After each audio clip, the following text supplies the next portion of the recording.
afternoon, everyone. I'm Eric Hope, CEO of Financial Services Council. Welcome to our webinar on cultivating mental wellness at work.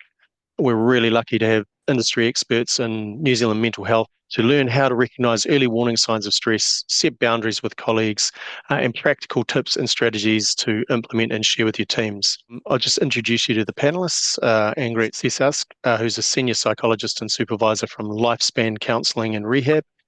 Cath Lomax, who is the Chief People and Strategy Officer at Southern Cross Health Society, and of course Shaun Robertson, CEO of the Mental Health Foundation of New Zealand. Also introduce you to our Facilitator, Ann Leyton, who is the Head of Client Service and Governance Securities from BNP Paribas, Australia and New Zealand. So welcome, and I hope you enjoy and get great benefit from the webinar. Great, thank you very much, Kirk, for the introduction. So, as Kirk said, I'm Ann Leyton, and I'm delighted to be the facilitator for the session today. And obviously really thrilled to have such a knowledgeable group with us today. We will leave some time at the end for Q&A, so please feel free to put questions into the box throughout the webinar. So, Shaun, maybe I can start with you. Perhaps it'd be good just if we could define for our audience what actually is mental health and what can we do to build mental well-being. Yeah, no, that's a great question, because I think it'd be interesting, and I'm not going to ask for a show of hands because I can't see anybody, but it'd be interesting what people's first thought is when you say mental health. And many people kind of actually think the opposite of health. Even people who are supporters of the Mental Health Foundation, maybe doing some fundraising for us in their little testimonials, they might say things like, I had mental health last year, so I'm supporting the Mental Health Foundation. What they actually meant was, I had a period where I was struggling with mental unwellness or mental distress.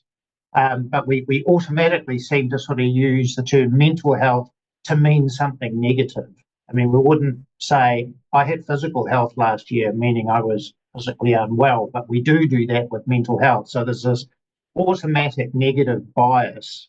And I think that tends to divorce us from the idea that mental health is actually a really positive asset for individuals and groups and teams and workplaces. It's something that can be learnt, that can be grown, both as individuals and as groups.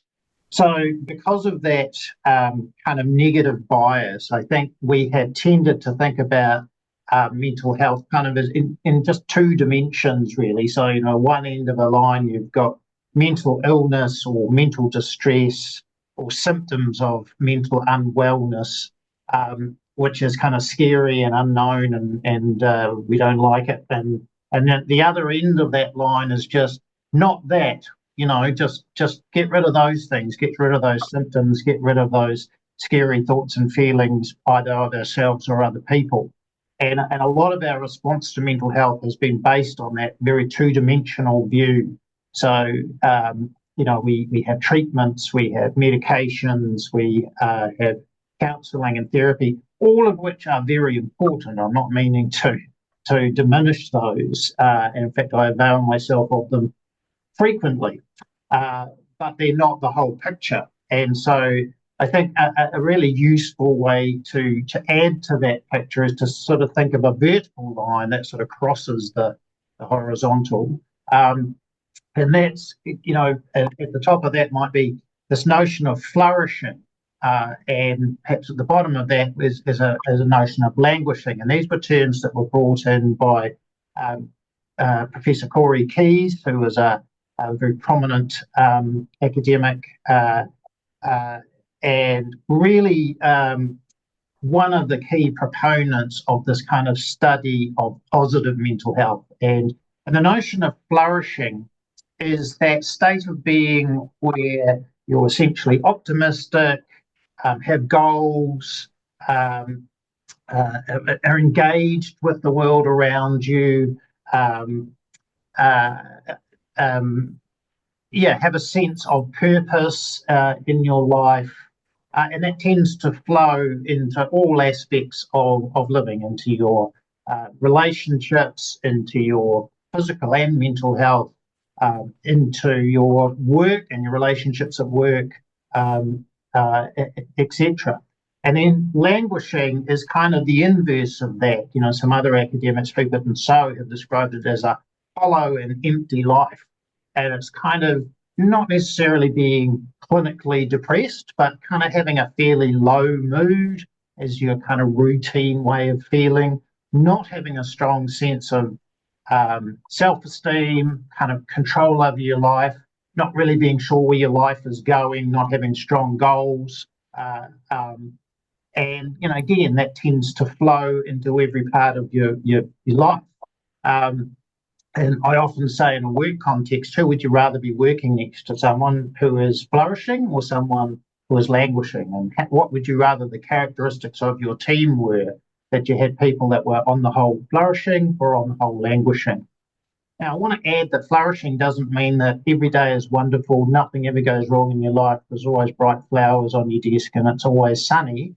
It's more that your kind of core way of being is to default to that sort of optimistic, positive, strongly engaged, strong self-esteem. And the same with languishing. It's kind of the core way of being. So when we kind of add that into that, you get a more nuanced version of what mental health is, and also what we should be, trying to achieve. And certainly at the Mental Health Foundation, we are all about trying to move as many people as possible into that flourishing space. And that is certainly the thrust of the advice that we give to workplaces. Now, it is actually possible to be, it's a four-dimensional model, and it's possible to have elements of several of those dimensions. So it's possible to be experiencing mental illness and be flourishing. The big reveal I always give is, I live with bipolar disorder, which is a long-term, mental illness. But I would say my life is characterised by flourishing. I do have times every year, 2 or 3 times a year, I have times when my symptoms bite me, and I do avail myself of counselling, therapy, and, I take medications every day. But I also do a lot of things that help me to manage my mental health and well-being so that I operate more in that flourishing space. So, it is possible to be managing the symptoms of mental illness or significant mental distress and your core way of being still being to be flourishing. So how do you do that? Well, particularly in a workplace, we kind of have a model of the 3 S's, or the 3 pillars of strong mental health, good mental health in a workplace.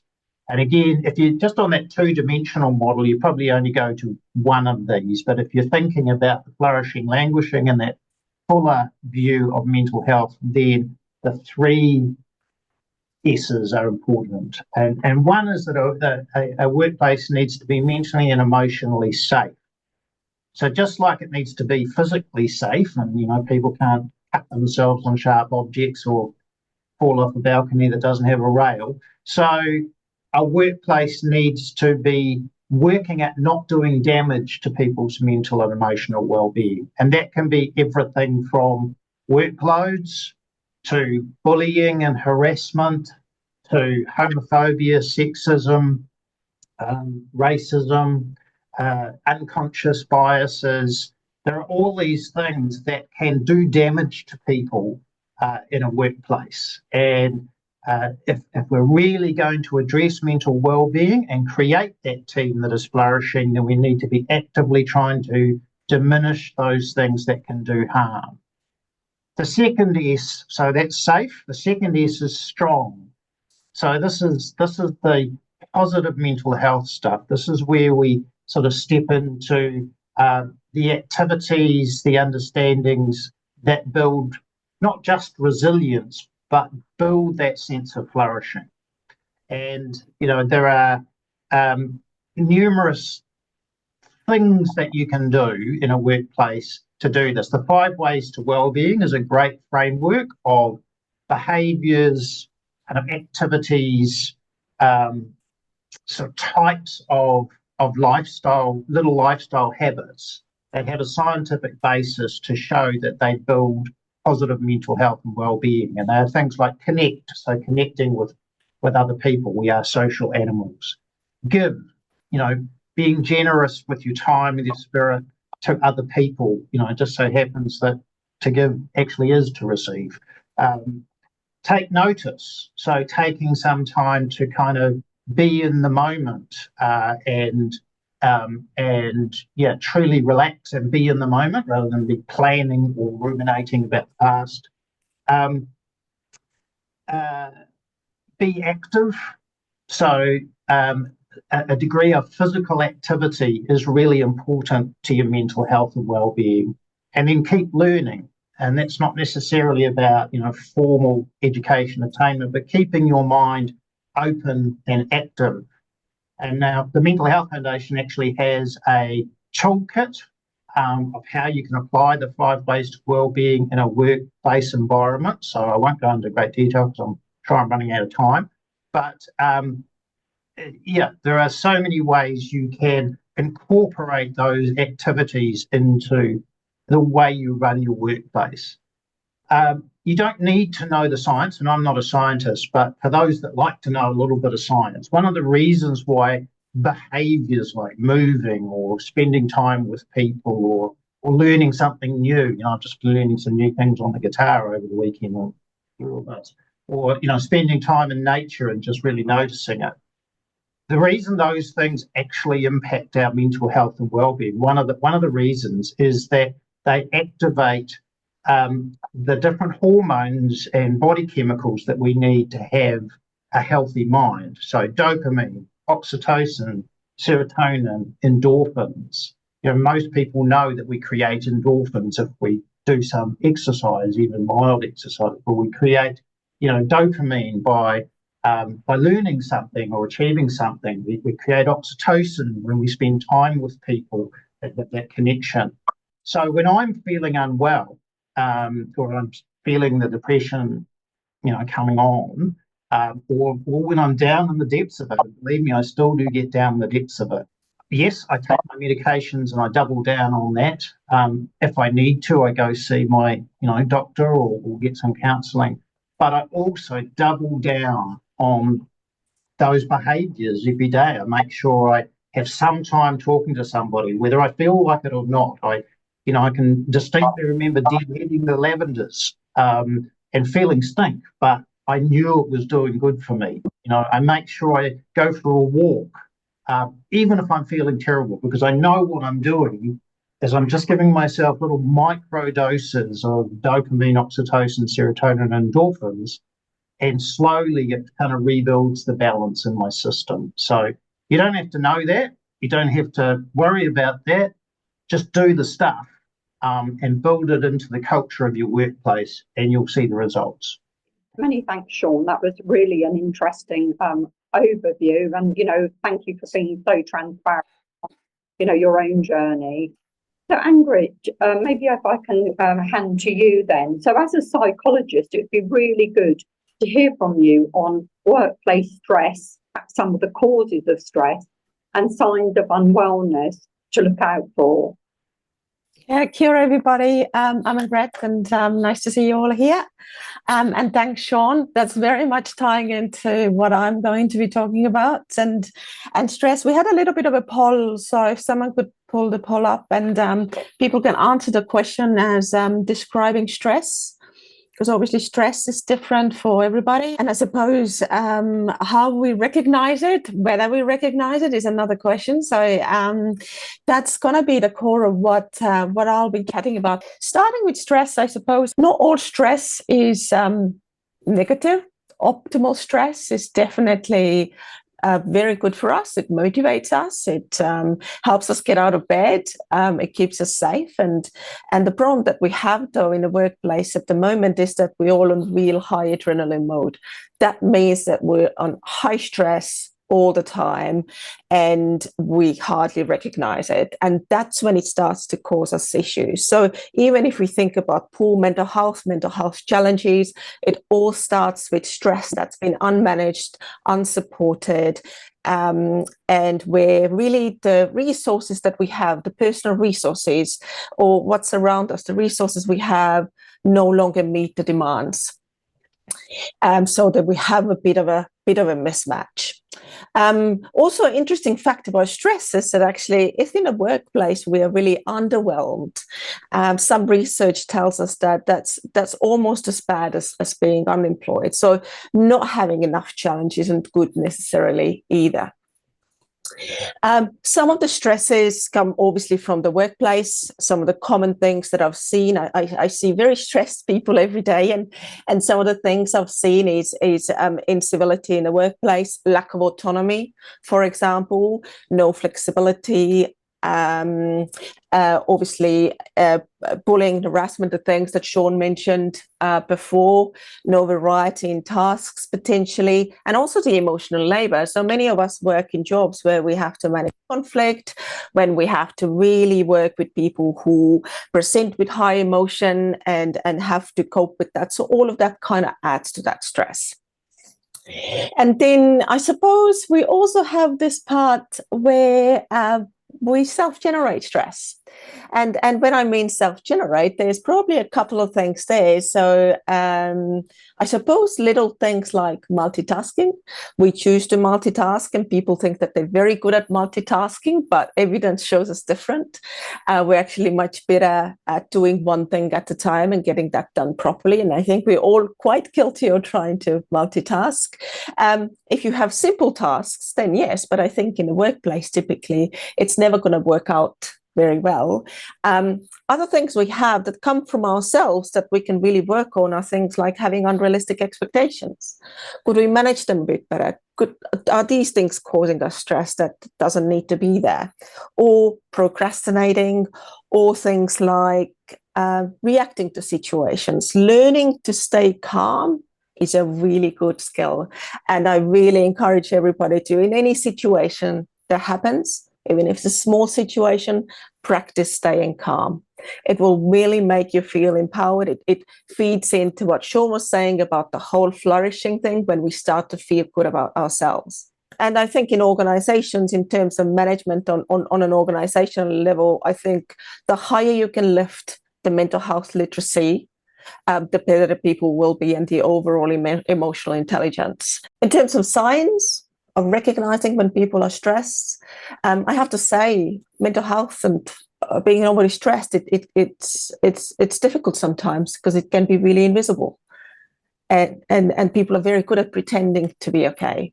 But some things that we can maybe pick up are things like someone now suddenly taking more sick leave, someone suddenly being late to work, not talking to others, they withdrawing from their supports, they may not be able to get their tasks done, or if they get their tasks done, they might be really, really quite irritable. Their relationships suffer in the workplace. So there's lots of things, and it kind of manifests different ways for different people.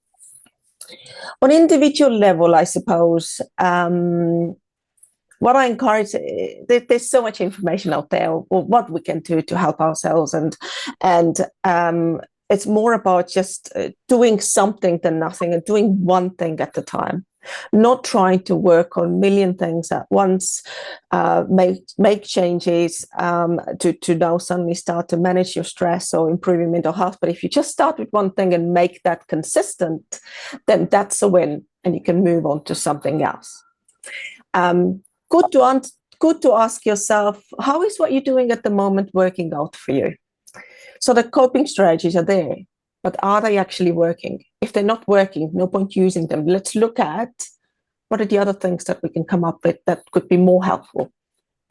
And what I feel like what feeds into resilience and stress management is obviously doing what is best for you versus what your feelings are telling you to do, because those two things don't often match, or sometimes they don't match.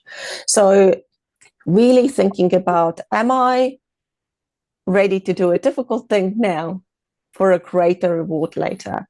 And I really praise, Shaun, you talked about exercise. I really think that based on what I've seen in my practice and based on what I've seen in research, it's like magic, and same is breathing. The mindfulness and breathing practice in general, of those two things, we can't really argue with that they work really, really well. And all of that then leads into kind of resilience, which is the last bit I wanted to talk about today, is one being responding versus reacting. I don't know if that makes sense of what I'm trying to say with that, but being able to just manage your emotions in a way that they will leave you feeling good about yourselves. And that overall will reduce your stress. So if you get a grumpy email from somebody and you get really upset about it, push yourself away from the computer and don't type a response until you de-escalate it yourself. And that way you can really just maybe keep some relationships going and not have to repair some relationships later. Some people they take them count to 10 and they find a go. Other people need to sleep on it. Other people take a week to calm down. It doesn't matter. Just whenever you de-escalate it, you go and manage that, and it works out so much better. Talking about feelings is important. Having close relationships, just as what was said before. Equally important, though, is problem solving. We want to talk about feelings, and then we want to problem solve. Otherwise, we're not going to be moving forward, and that's really, really, really important. When there's adversity, we want to be dealing with it, using our supports and getting through it. And that's what resilience is all about. Resilience isn't really staying strong at any cost, or not feeling emotions, or not feeling vulnerable. No, that's all human. What resilience is that this is a tough situation. I'm going to see what I can do to get through it. And the other key to resilience, obviously, is detaching from work. So if we could detach from work physically and mentally regularly, that will increase productivity and definitely reduce absenteeism as well. So that's kind of the key there, that when we go away from the workplace, we also try and not talk about it or not think about it. If you hang out with work people outside of work, I encourage you make a rule, no work talk, because your body and your brain, they need to recover in order to perform better the next time you're back at work. And that's a little bit from me. Thank you so much. Thank you so much for that. And, I think we all can recognise elements of what you said in our own experience. So, Cath, maybe if I can hand over to you now. So, Southern Cross won an award for their wellbeing and wellness programme.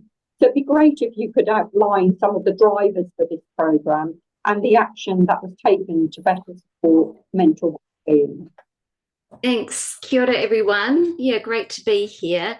So been really interesting. I've been taking lots of notes, which is great. And I know there's one more S to come, Shaun. So I've got safe, strong, and one more. So hopefully after I've spoken, we can hear what that is about. I'm very fortunate to work for Southern Cross Health Society. And the great thing is that our vision is for a healthier society, and our purpose is to empower our members to live well for longer. So we've got a really purpose-driven organisation, and we believe that to actually deliver and to fulfil it actually starts with our people. So really, we're about creating an environment where our team can thrive and flourish, and that's both professionally and personally. So the award was a really fantastic award to win. It was actually about wellbeing and inclusion. And, I'm a big believer that wellbeing and inclusion are really linked, because people spend about 80% of their time at work. You really want to turn up to work being who you are and being able to be who you are. And that's recognising and celebrating diversity, encouraging sort of differences, and really learning about other people in the workplace. I think our culture is a big one of care as well. So that really helps in terms of a positive mental health and well-being. And so I'll share a few initiatives and some of the things that we're doing, but I'll really keep that in mind that if you're someone that employs people, then these are things that you might want to think about within your organisation or workplace. Otherwise, you can think about what you could do to kind of create these things or make the most of the things that are in your workplace. So I'll try and do it from both perspectives, just for the audience here. So one thing that you might want to have a look at later, if you're an employer, is Southern Cross Health Society and Healthcare with the Sport of Canter just released a Healthy Futures report. And that's got a whole lot of initiatives about being healthy, a whole lot of information and stats. So you should be able to find that. So a few things that we've implemented over the years that I think have contributed to a really good environment is firstly wellbeing leave. So we offer everyone that works for us 5 wellbeing days a year. And those days are really about taking time out, spending time for yourself. Could be something that you go for a big walk, or it could be just chilling out, whatever you want to do. Now, if you don't have those at your workplace, then I would make sure that you think about using your annual leave. In the report, and I'll try and find the stat, we have a huge amount of people, I think it's 1 in 10, don't use their full annual leave provisions every year. So if that's you, use some of those annual leave days to actually take some time out and have that well-being. The other thing that we offer is flexible work arrangements. And I think the one good thing about COVID was that it challenged everybody to think a little bit differently about how they do their work. And we really understand the importance of work-life balance. And I think for some people, they're really good at switching off. So you can switch off and then you can go home and then that's it. Some people like myself, I'm not built like that. So I can't force myself to turn off when I get home, but I need to work out how I can have that flexibility. And our workplace enables us to have staggered start times, finish times if need be, hybrid working options, go and watch your kids at assembly or whatever it might be that you need to do. And that really is a great way to actually fill that up. And most places have some kind of flexibility.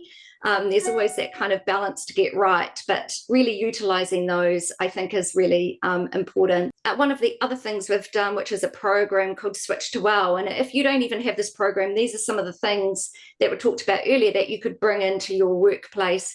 So our Switch to Well program has been going for quite a long time, since 2006, and it rewards our people for activities. So steps, attending great webinars, some of you have been involved in those before, encouraging movement, all sorts of things, and you gain points for that and you get rewarded by that. And that Switch to Well really encourages people to think about their own well-being and own health, mental health, as part of that program.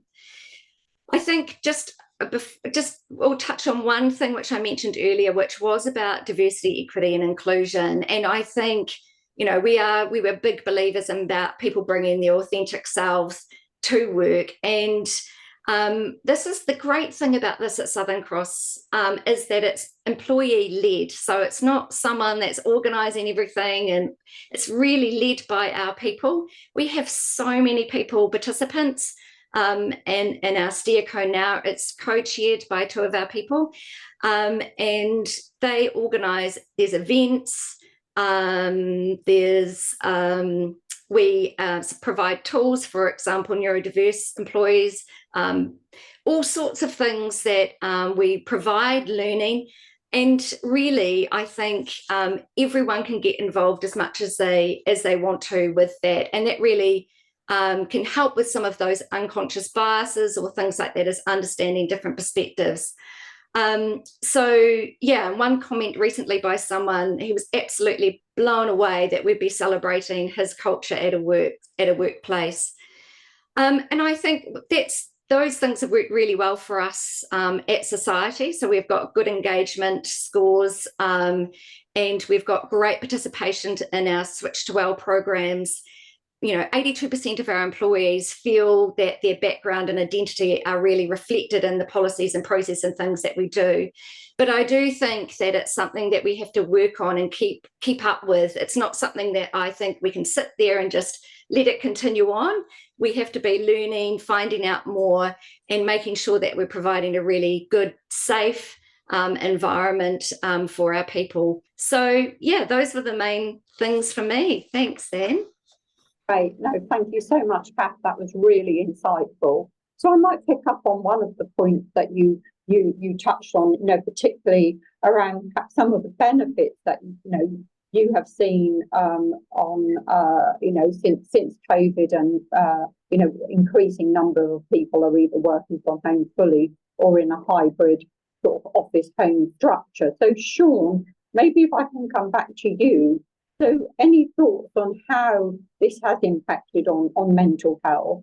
And also, I think more importantly, our ability, to recognise early on that someone is demonstrating signs of stress, particularly if you're not seeing them day to day.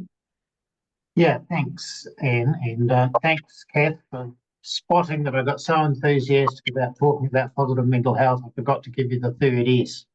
The third S is supportive. So safe, strong, and supportive.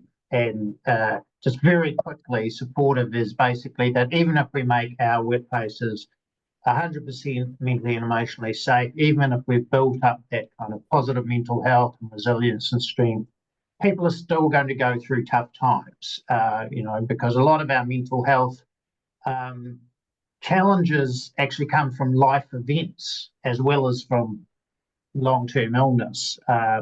So that's about having the right sort of support for people, both formal, that might be EAP, access to counselling or therapy. It might be wellbeing days that might be able to be used, at a time of stress, or family days or whānau days. A lot of it is about the sort of supportive environment that we create where people have others in the workplace that they can trust and talk to. So, yeah, apologies for missing the third S, but safe, strong, and supportive. That's where we go. So, and coming back to your question, Anne, yeah, look, I think one of the key things, and again, going back to those 5 ways to wellbeing, connection is a critical thing, and in fact, creating that sense of strong connection, belonging in a workplace is probably one of the best things you can possibly do. So that diversity and equity and inclusion stuff is vital. So during COVID, we were very strongly encouraging workplaces and teams to make sure they were connecting with people who were working, working from home. And I guess with the hybrid ways of working now, you've got to look for hybrid ways to do that. We here at the Mental Health Foundation, we start every day with karakia and waiata and pānui, and probably about sometimes more than 50% of the staff are online. So doing it this way. I guess we do also, I think that the hybrid is the way to go. So look for those points of connection as much as possible. I think that in terms of identifying when someone might be struggling, the thing I always come back to, and Anngret, said it's different for everybody, and I agree. And I think I always say to people, trust your gut, and don't be afraid to ask. And I guess the key thing is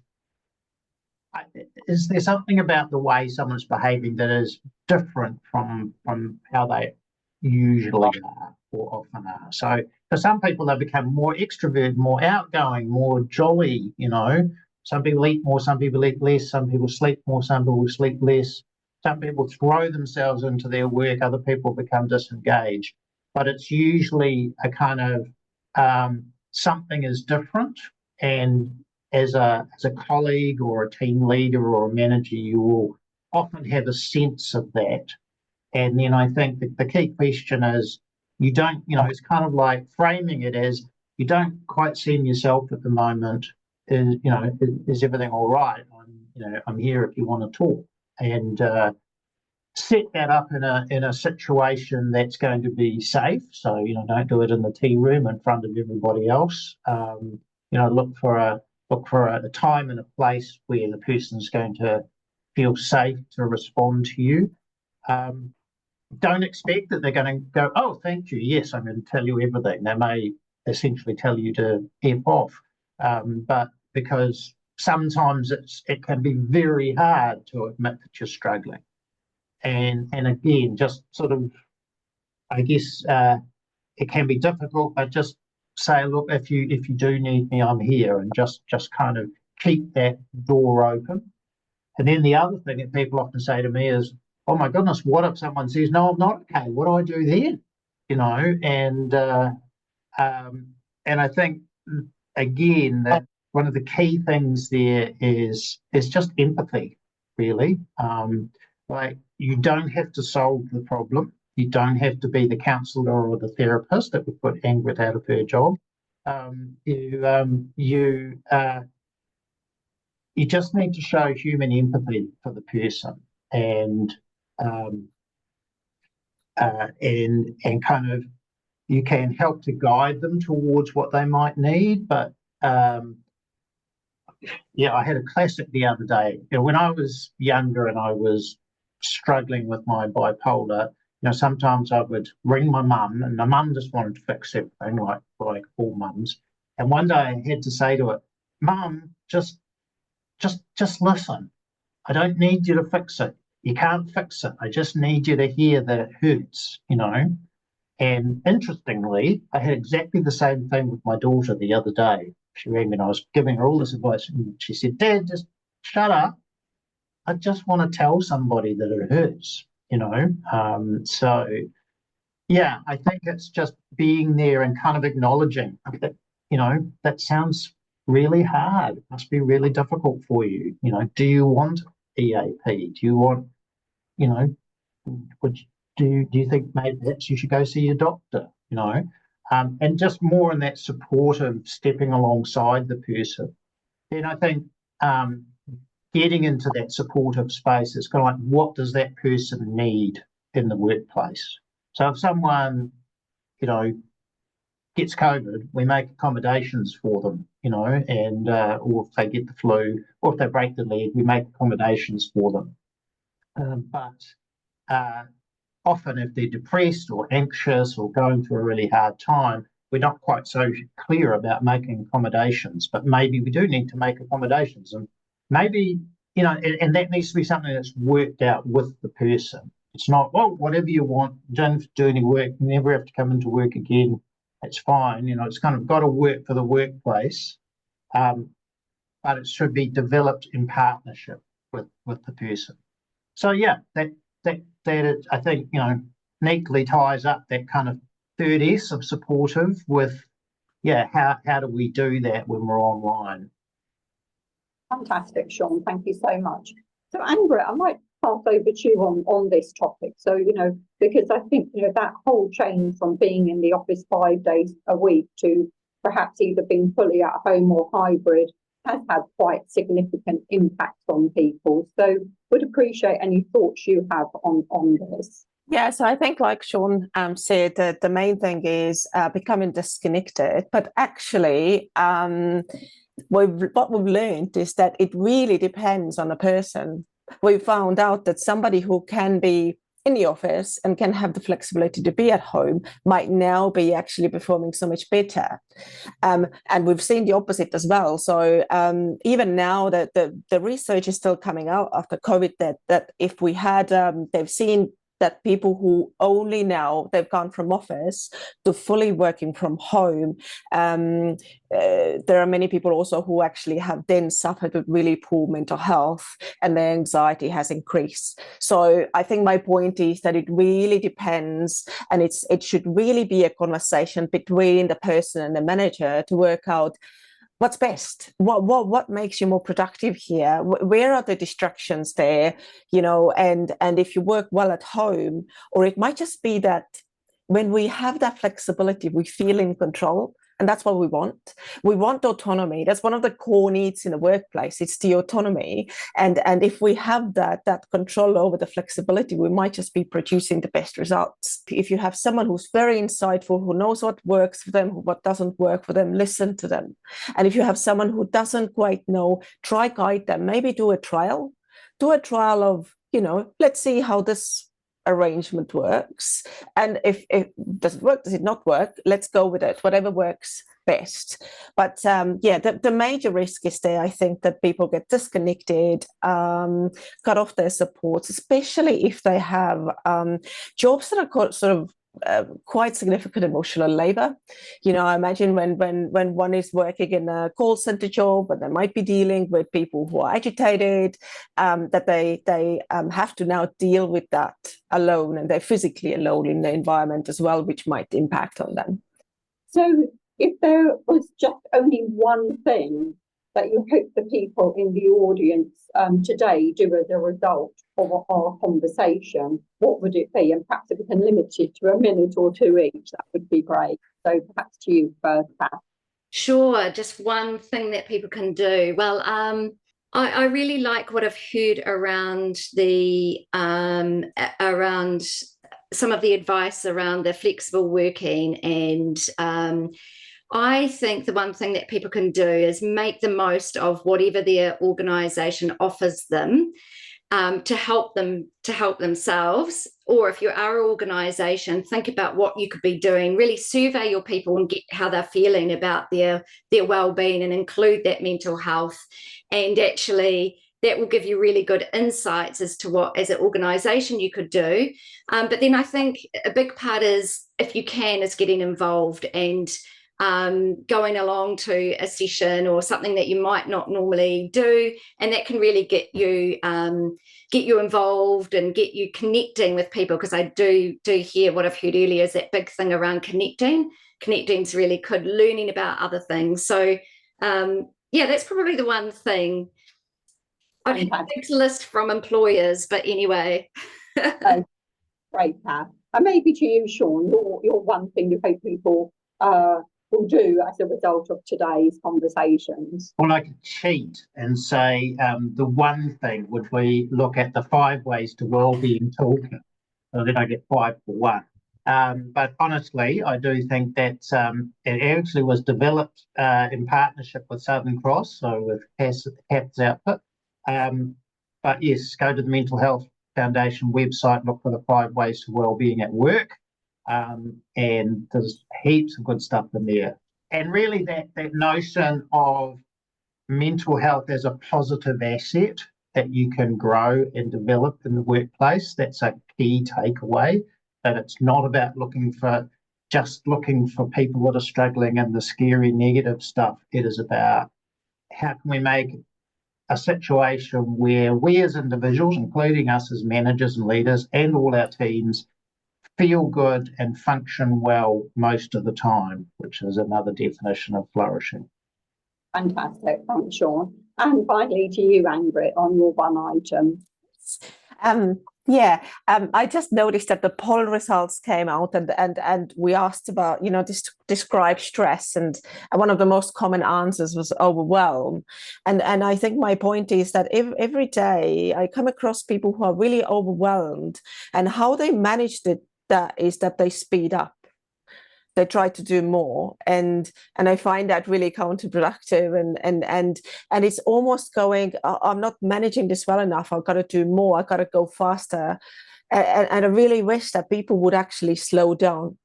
They'll be able to get more done, they'll be more calm, they'll be more productive, they'll be better people, and in that process we're talking about relationships as well.